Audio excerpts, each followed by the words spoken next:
What happens when one of the world's most powerful CEOs trades his suit for a factory uniform? Elon Musk's undercover mission at Tesla revealed shocking truths about his own company, and what he found might just change everything.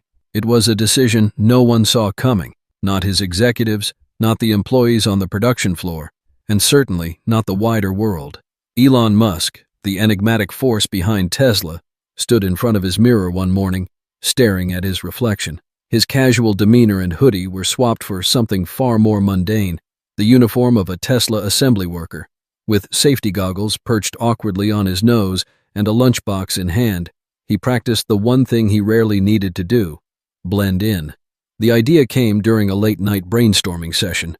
Reports from the factory floor had been trickling in, filled with complaints about long hours, unexplained delays, and unspoken frustrations. For a man obsessed with precision and progress, these inefficiencies gnawed at him. Elon's usual solution, a flurry of meetings and commands from the top, felt inadequate. If he wanted the truth, he needed to experience it firsthand. "I need to know what they see, what they feel," he muttered to himself as he pulled on steel-toed boots. He could hear his assistants debating the logistics in the other room, the security risks, the press exposure, but none of it mattered. This wasn't about image or publicity, it was about understanding. Slipping into the crowd that morning was easier than he expected. The Tesla Gigafactory in Sparks, Nevada, buzzed with activity as hundreds of workers filed in. Elon felt a pang of guilt watching the routine unfold, the exhaustion etched on some faces, the easy camaraderie on others. Nobody gave him a second glance as he joined a line heading toward the main floor. Inside, the energy was palpable, a cacophony of machinery and human effort. Conveyor belts hummed along, robotic arms pivoted with mechanical precision, and workers darted between stations, their movements rehearsed yet relentless. Elon took it all in, wondering how many stories, struggles, and triumphs were hidden within these walls. His cover story was simple. Dan, a mid-career technician transferring from a smaller plant. With a little coaching and a lot of caution, he managed to keep his real identity concealed. As he moved toward his assigned station, his heart raced, not from fear, but from excitement. For the first time in years, Elon Musk was just another cog in the machine. "All right, Dan," barked his supervisor, a wiry man with a sharp gaze named Todd. "We don't have time for slow starts. Get over here and shadow Eric. He'll show you the ropes." Eric, a wiry, energetic man in his 30s, gave Elon a brisk nod. "New guy, huh? Hope you're ready. This isn't exactly a cakewalk." His tone wasn't harsh, but it wasn't welcoming either. It was the tone of someone who'd seen too many new hires come and go. Elon smiled. "I'll do my best." As the hours ticked by, Elon found himself immersed in a world he'd only seen from the boardroom. The tasks were physically demanding, requiring focus and speed. Sweat trickled down his brow as he adjusted bolts and tightened screws, each movement scrutinized by Eric, who had little patience for mistakes. By the time the shift ended, Elon's hands were sore and his legs felt like jelly. But more than the physical strain, it was the stories he overheard that stayed with him. A single mother working overtime to cover her rent. A young man saving up to return to school. A veteran quietly coping with old injuries. This was Tesla's heart, the people who brought his visions to life. And they were far more than just statistics on a quarterly report. But Elon wasn't there just to observe. He was there to learn. As the second day began, the cracks in Tesla's seamless facade started to show. The morning air was heavy with anticipation as Elon stepped onto the factory floor for his second day. The initial novelty of his undercover mission had given way to a stark reality. The work was grueling, and the pace relentless. But this was what he'd come for, to live the experience his employees faced every day. Eric wasted no time putting him to work. "You're on the assembly line today," he said, handing Elon a pair of gloves. "It's simple. Bolts on the chassis, one every 3 seconds. No time for hesitation."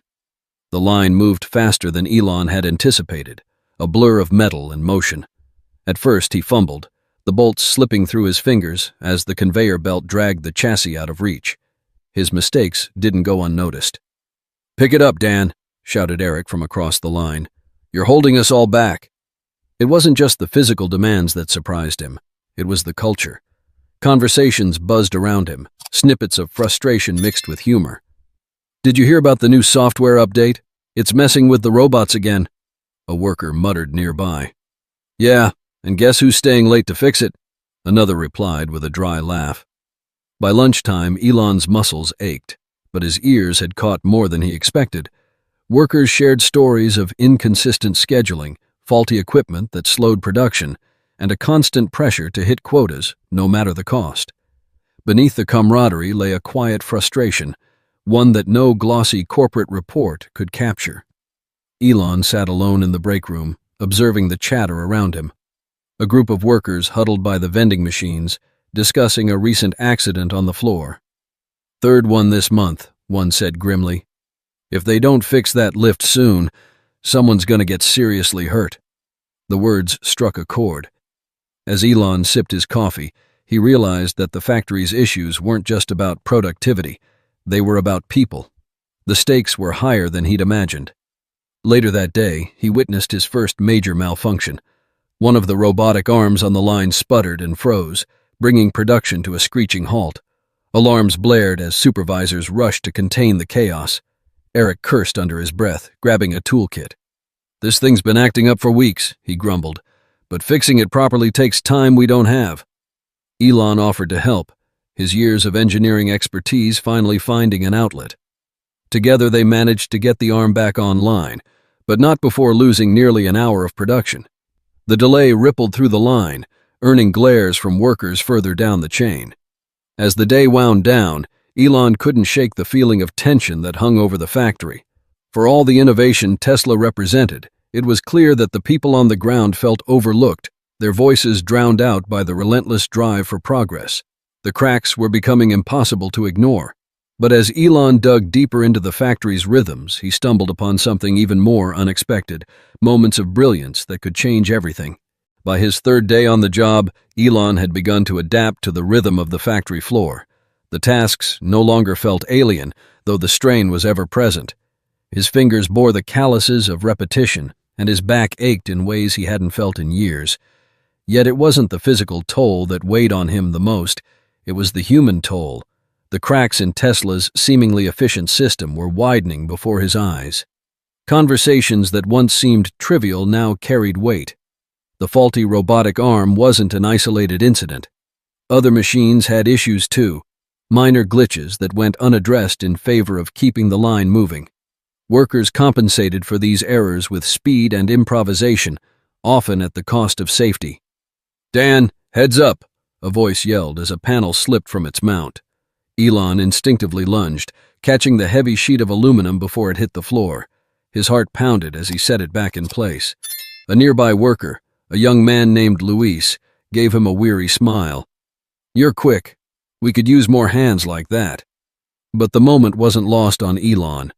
It was another symptom of a deeper problem, an overburdened workforce stretched too thin. The break room that afternoon was quieter than usual. A heated argument had erupted earlier over shifts being reassigned without notice. Elon sat with Luis and a few others, listening as they vented their frustrations.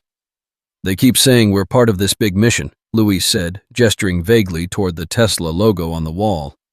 "But it doesn't feel like it. Feels like we're just parts. Replaceable." Another worker chimed in. "The worst part? They don't even listen. We've been telling them about that faulty lift for weeks. Do you think anyone upstairs cares?" Elon felt a pang of guilt. These weren't just employees. They were the backbone of Tesla, the ones who turned dreams into reality. And they were being pushed to the brink. Later that evening, another incident drove the point home. A worker named Tasha was injured when a piece of equipment jammed, sending a small metal shard slicing across her forearm. Supervisors rushed to assist, but the look on her face wasn't just one of pain. It was frustration. "I told them this thing was acting up," she said through gritted teeth as her arm was bandaged. "No one listens until it's too late." Elon's mind raced as he walked back to his station. He had designed Tesla to be the pinnacle of innovation, but here, on the factory floor, it felt like the heart of the company was missing. Workers weren't just struggling against machines, they were struggling against a system that seemed to overlook their value. As the shift ended, Elon stayed behind, ostensibly to help clean up, but really to think. The issues were clear, but what could be done to fix them without disrupting the delicate balance of production? He had come here for answers, and now he was drowning in questions. Just when the problem seemed insurmountable, Elon began to notice something remarkable, a spark of ingenuity among the workers themselves. By the end of the week, Elon had earned the trust of his co-workers. He was no longer the new guy fumbling with bolts. He was Dan, someone who worked hard, listened, and lent a hand when it mattered. This camaraderie allowed him to witness something extraordinary, the ingenuity of the people who kept Tesla running, often in spite of the system. One evening, as the last shift prepared to clock out, Elon noticed a small group huddled near a malfunctioning station. The robotic welder had been acting up for weeks, its precision degrading to the point where it was barely usable. Instead of waiting for a repair team, the workers had taken matters into their own hands. Luis, the young man Elon had saved earlier, led the charge. With a mix of spare parts scavenged from other machines and a healthy dose of creativity, they managed to bypass the welder's faulty circuit board. The machine sputtered back to life, welding seams as neatly as it had on day one. "Not bad for a bunch of amateurs, huh?" Luis said, grinning as he wiped grease from his hands. Elon couldn't hide his amazement. "How'd you figure that out?" Luis shrugged. "You spend enough time around these machines, you start to see patterns. Management doesn't have time for this stuff, so we figure it out ourselves." The ingenuity didn't stop there. Over the next few days, Elon observed similar moments of brilliance, workers redesigning tools to make their jobs easier, streamlining assembly sequences to save precious seconds, even reprogramming a robot's workflow to avoid downtime. These weren't just complaints or gripes. They were solutions born out of necessity, but the disconnect was glaring. These innovations rarely reached the ears of management. Supervisors were too focused on meeting quotas, and the workers didn't feel empowered to share their ideas beyond their immediate teams. The turning point came during an informal gathering in the break room. A group of employees had gathered to brainstorm solutions to recurring issues on the line. The conversation was animated, filled with laughter and heated debates, but beneath it was a clear sense of purpose. "We could probably shave 5 minutes off each shift if we adjusted the conveyor timing," one worker suggested. "Yeah, but who's going to listen?" another countered. "We've been through this before." Elon cleared his throat, speaking up for the first time. "What if someone did listen? What if you had a direct line to the top?" The room fell silent, the workers exchanging skeptical glances. "That's a nice thought, Dan," Luis said, "but that's not how it works here." Elon didn't argue, but the gears in his mind were already turning. He had seen enough. The workers weren't the problem. They were the solution. All they needed was a voice and a platform. It was time for Elon to reveal who he really was. The question wasn't if they would believe him, but how they would react to the truth, and what would happen next. The factory's morning meeting was routine, rows of workers standing shoulder to shoulder, supervisors delivering updates and instructions over the hum of machinery preparing to start. It was the perfect stage for what Elon had planned. He stood at the back of the room, still wearing his worker's uniform, his safety goggles perched on his head. Luis nudged him. "You good, Dan? You look nervous." Elon gave a tight smile. "Yeah, just thinking about something big." When the supervisors finished, he stepped forward, his heart pounding in a way it hadn't in years. For all the board meetings and product launches he'd led, this moment felt different, raw, unfiltered, and personal. He cleared his throat. "Before we get to work, I need to say something." His voice cut through the murmurs of the crowd, turning heads. "My name isn't Dan." A ripple of confusion spread through the room. Luis furrowed his brow. "What are you talking about?" Elon took a deep breath. "My name is Elon Musk. I've been working alongside you for the past week to see what life is like on this floor, what you go through, what you face every day." For a moment, the room was silent. Then came the reactions, a mix of gasps, whispers, and disbelieving laughter. "No way," someone muttered. "Is this a joke?" But Elon wasn't joking. He removed his safety goggles, straightened his posture, and continued. "I came here because I needed to understand what's really happening in this factory. Not from reports or meetings, but from you, because you're the ones who make Tesla what it is. Luis stared at him, his expression a mix of shock and realization. Wait, you're serious? You're actually him? Elon nodded. Yes, and I've learned more in the past week than I have in years. I've seen the challenges you face, broken equipment, unrealistic expectations, and a system that doesn't always value your input. But I've also seen your ingenuity, your resilience, and your ability to solve problems in ways no one else could. The room was still. Workers exchanged glances, their skepticism slowly giving way to curiosity, and for some, hope. Elon's voice grew steadier. What I saw this week is something I can't ignore. You're not just employees, you're innovators, problem solvers, and the heart of this company. And starting today, things are going to change. A hand shot up from the back of the room. Like what? A woman called out. For starters, Elon said, we're going to create a direct line of communication between the factory floor and the leadership team. Your ideas, your concerns, they need to be heard, and we'll fix the equipment issues you've been dealing with. No more shortcuts. The workers began to murmur again, this time with a note of cautious optimism. Luis stepped forward, still looking incredulous, but now smiling. You really mean it? I do, Elon said, but I can't do it alone. I need your help to make this place as innovative and efficient as we all know it can be. The room erupted into applause, not the polite kind reserved for speeches, but genuine, unfiltered appreciation. For the first time, many of them felt seen. The reveal was just the beginning. Now came the hard part, turning promises into action and proving that leadership wasn't about being at the top, but standing alongside those who built the foundation. The days that followed Elon's reveal were nothing short of transformative. True to his word, he didn't just walk away after making promises. He stayed, listening to workers, addressing their concerns, and setting change into motion. The first order of business was tackling safety issues. The malfunctioning lift that had injured Tasha was immediately repaired, and a safety audit team was deployed across the factory to identify other problem areas. Workers who had once resigned themselves to hazardous conditions now felt empowered to speak up. Elon also implemented a simple but revolutionary system, an open innovation forum. Workers could submit ideas directly to management. No red tape, no middlemen. Within days, the submissions flooded in.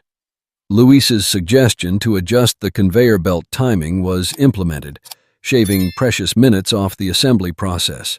Tasha proposed a redesign for a cumbersome tool, reducing worker strain and boosting efficiency. Ideas that had once died in the break room now had a direct path to the top. Morale on the factory floor began to shift.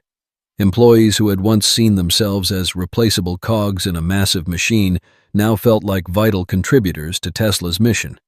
The changes weren't just felt in the factory, they resonated throughout the company. For Elon, the experience left a profound mark.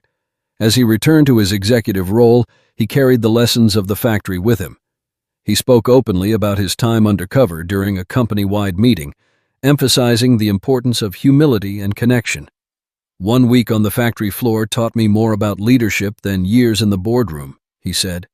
Innovation doesn't just come from the top, it comes from every level, especially from those closest to the work. As leaders, our job isn't just to guide, it's to listen, to empower, and to adapt. The moral lesson wasn't lost on anyone. Leadership isn't about commanding from above, but about understanding the people who make progress possible. Elon's undercover mission became a defining moment in Tesla's journey, a story that employees shared with pride and that inspired other companies to rethink their approach to leadership. As for the workers, they didn't forget the week when Dan joined their ranks. For many, it was a reminder that their voices mattered and that change was possible, even in a place as massive and complex as Tesla. This story isn't just about one man or one company. It's about the power of listening, the importance of recognizing the value in every individual, and the strength that comes from working together. If you found this story inspiring, consider subscribing for more stories that remind us of the human side of innovation. Thank you for watching.